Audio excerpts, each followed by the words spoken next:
પ્રોટીનથી ભરપૂર healthy gluten free પૌષ્ટિક નાસ્તો.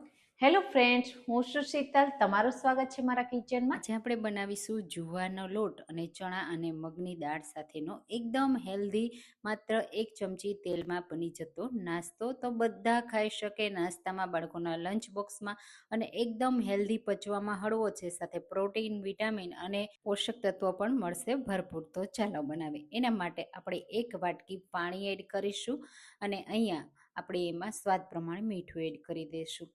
મીઠું સરસ રીતે મેલ્ટ થઈ જાય અને પાણી થોડું ગરમ થઈ જાય ને બસ ત્યાં સુધી થવા દેવાનું.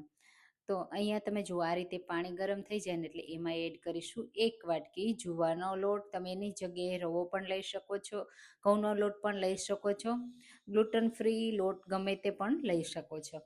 હવે આપણે આ રીતે જુવારનો લોટ છે ને મિક્સ કરીશું ને એટલે સરસ એવો સોફ્ટ થઈ જશે. અને એમાં છે ને ગ્લુટન ન હોવાને લીધે એ તૂટી ઝડપથી જાય છે, એટલે તૂટશે પણ નહીં આ નાસ્તો જ્યારે બનાવશું ને ત્યારે. એટલે આ રીતે બસ મિક્સ કરવાનું છે. આ રીતે બધું મિશ્રણ ભેગું થઈ જાય ને એટલે આપણે નીચે ઉતારીશું અને બસ એને હલકું ઠંડુ કરવા માટે કોઈ પણ વાસણમાં કાઢી લેશું, જેમાં આપણે લોટ બાંધી અને મસળી શકીએ ને એ રીતે. હલકું ગરમ છે ત્યારે તમે કરો તો પણ ચાલે, અને થોડું ઠંડુ થવા દો ને તો પણ ચાલે. હું અહીંયા હલકું ગરમ છે ને ત્યાં જ મસળી લઈશ, એટલે સરસ એવો સ્મૂથ થઈ જશે. થોડો હાથમાં ગરમ લાગશે, અને હા, આ સમયે જો તમને એવું લાગે કે બહુ લોટ ટાઈટ છે તો હાથ પાણીવાળો ભીનો કરવાનો અને પછી મસળવાનો, એટલે એકદમ સ્મૂથ થઈ જશે. તો બિલકુલ એમાં ક્રેક પણ નહીં રહે અને આ રીતનો સ્મૂથ લોટ તૈયાર થઈ જશે. હવે આપણે એને ઢાંકી સાઈડમાં મૂકી દઈશું. તો હવે આપણે લેશું મગની દાળ અને ચણાની દાળ, જે મેં સરસ એવી પલાળી લીધી હતી. ચણાની દાળને મેં 3 કલાક પલાળી છે, મગની દાળને 2 કલાક પલાળી છે. બંને દાળ અડધો અડધો કપનું માપ લીધું છે. આ રીતે હાથથી તોડીએ ને તો તૂટી જાય ને એટલી પલાળી છે. અને બંને દાળમાંથી મેં પાણી કાઢી લીધું છે. બિલકુલ એમાં પાણી નથી રહેવા દેવાનું, અને પાણી વગર જ આપણે એને ગ્રાઇન્ડ કરવાની છે. તો આપણે એ મિક્સર જારમાં એડ કરી દઈશું. આ રીતે બધી દાળ તમે જુઓ, હું એડ કરું છું તો બિલકુલ તમને એમાં પાણી નથી દેખાતું ને, બસ એ રીતે. મેં અહીંયા ચણાની દાળ અને મગની દાળ બંને લીધી છે. તમે કોઈ પણ એક દાળમાંથી પણ બનાવી શકો છો. હવે આપણે એમાં તીખાશ માટે લીલી મરચી એડ કરીશું, 1 ટુકડો આદુનો, અને સાથે લસણની કળીઓ. જો ન ખાતા હોય તો સ્કીપ કરવાની. અને હું અહીંયા લીલા ધાણા પણ એડ કરું છું. સાથે મસાલામાં ગરમ મસાલા પાવડર, થોડી હિંગ એડ કરીશું, અને સાથે ધાણા જીરું પાવડર એડ કરીશું. મીઠું એડ કરી દઈશું સ્વાદ પ્રમાણે. હવે પાણી એડ કર્યા વગર પલ્સ મોડમાં 1 થી 2 વાર ચલાવી અને ગ્રાઇન્ડ કરી લેશું. થીક બને ત્યાં સુધી રહે ને એવી પેસ્ટ આપણે રેડી કરવાની છે. વચ્ચે વચ્ચે તમારે ચલાવતું રહેવાનું, એટલે સરસ એવી આ રીતની થીક પેસ્ટ રેડી થશે. તમે જુઓ, આ રીતે ચમચીથી આપણે નીચે પાડીએ ને તો તરત જ નથી પડી જતી, એટલી થીક છે. તો હવે આપણે એને એક બોલમાં કાઢી લેશું. તો આ જે દાળ છે ને એ ખૂબ જ હેલ્ધી, પૌષ્ટિક હોય છે. તો આવો ગ્લુટન ફ્રી, હેલ્ધી, પ્રોટીનથી ભરપૂર તમે ક્યારે આ નાસ્તો બનાવ્યો છે કે નહીં મને કમેન્ટમાં ચોક્કસથી કહેજો. અને હા, મારી રેસીપી તમે કઈ સિટીમાંથી જુઓ છો ને મને જરૂરથી કહેજો. જો તમને મારી જુવારની રેસીપી પસંદ આવતી હોય અને હજી તમારે નવી રેસીપી જોવી હોય ને તો પણ હું કમેન્ટમાં કહેજો, તો હું જુવારની બીજી રેસીપી પણ શેર કરીશ. હવે અહીંયા દાળનું મિક્સર રેડી થઈ ગયું છે અને આપણો લોટ પણ રેસ્ટ થઈ ગયો છે. તો તમે જુઓ, લોટ બિલકુલ સરસ એવો સ્મૂથ થઈ ગયો છે. તો પહેલાં આપણે એને 1 થી 2 મિનિટ માટે મસળી લેવાનો, એટલે એકદમ સરસ એમાં ચીકાશ આવી જાય અને હજી સ્મૂથ થઈ જાય, બિલકુલ ક્રેક ના રહે. હવે જો તમે જુવારની રોટલી બનાવતી વખતે તમારી રોટલી ફાટી જતી હોય, પ્રોપર ન બનતી હોય ને, તો બસ આ જ રીતે બનાવજો. અત્યારે હું તમને રોટલીની રેસીપી પણ બતાવી દઈશ અને તમે આ નાસ્તાની રેસીપી પણ બતાવી દઈશ. તમે જુઓ, આ રીતે સ્મૂથ લૂવું કરી લેવાનું છે. હવે વણવા માટે એ જ જુવારનો લોટ લેવાનો અને એમાં આ રીતે સરસ એવું ડીપ કરી લેવાનું અને પછી હળવા હાથથી વણી લેવાનું.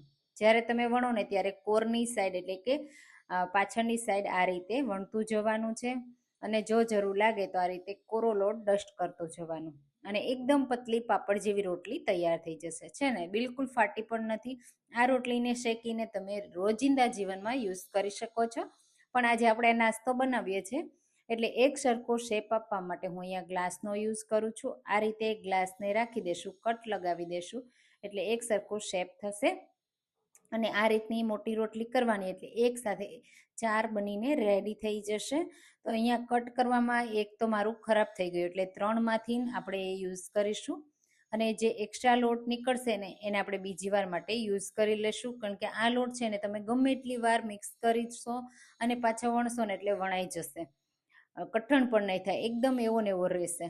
હવે અહીંયા જે પ્લેટમાં તમારે સ્ટીમ કરવું છે ને એમાં સરસ એવું તેલ લગાવી દેવાનું. પછી આ રીતે એક એક ચમચી જેટલું સ્ટફિંગ એક સાઈડ મૂકવાનું છે અને આ રીતે કવર કરી દેવાનું છે અને આ રીતે સાઈડથી સ્મૂથ કરી દેવાનું. બસ આ જ રીતે સરસ રીતે પેક કરી દેવાનું છે ને એકદમ સિમ્પલ પણ ખૂબ જ પૌષ્ટિક અને હેલ્ધી નાસ્તો છે. જો તમે વેટ લોસ કરતા હોય, ડાયાબિટીસના પેશન્ટ હોય અને તમારે હેલ્ધી પ્રોટીનવાળો નાસ્તો કંઈ ખાવો હોય ને તો આ નાસ્તો બહુ જ હેલ્ધી અને ટેસ્ટી છે. આ રીતે બધા જ બનાવતું જવાનું અને ગોઠવતું જવાનું. ઊભા રહે તો ઊભા અને આડા રહે તો આડા, બિલકુલ સ્ટીમ થયા પછી ખરાબ નહીં થાય. આ રીતે બધા જ બનાવી લેવાના, ભરી લેવાના. થોડો સમય લાગશે કારણ કે આપણે નાની સાઈઝ બનાવીએ છીએ એટલા માટે. તો આ રીતે તમે સાંજે બનાવી રાખી દો અને પછી સવારે સ્ટીમ કરો ને તો પણ ચાલે.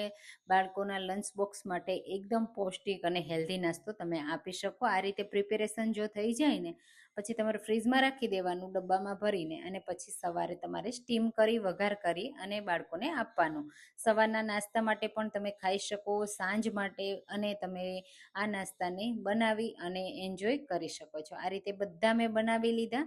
હવે અહીંયા સ્ટીમરને પણ મેં ગરમ થવા માટે રાખ્યું છે. પાણી ગરમ થઈ ગયું છે તો આ રીતે પ્લેટ રાખી દઈશું, ઢાંકી 15 મિનિટ માટે સ્ટીમ કરીશું. 15 જ મિનિટમાં આ નાસ્તો તમે જુઓ કેટલો સરસ સ્ટીમ થઈ ગયો છે. તો પ્લેટને નીચે ઉતારી લેશું અને હલકું ઠંડુ થવા દેશું એટલે સરસ એવું આસાનીથી ડિમોલ્ડ થઈ જશે.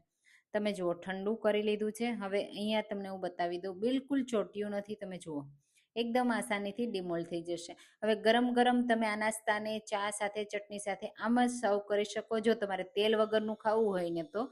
અને સ્પેશિયલ આપણે એક વઘાર કરીશું જેનાથી આ નાસ્તો થોડો વધારે ટેસ્ટી બની જશે. તો એના માટે આપણે 1 ટેબલ સ્પૂન તેલ એડ કરીશું.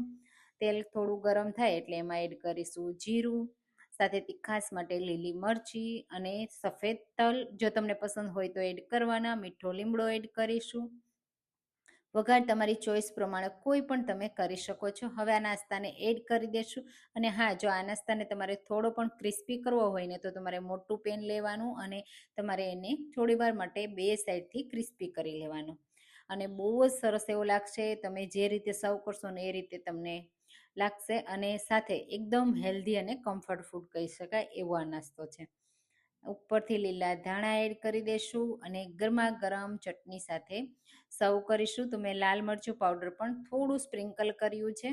આ રીતે મેં અહીંયા આજે તો ટોમેટો કેચઅપ સાથે સર્વ કર્યું છે. તમે કોઈ પણ ચટણી સાથે સર્વ કરી શકો છો. ચા સાથે પણ બહુ સરસ એવો લાગે છે.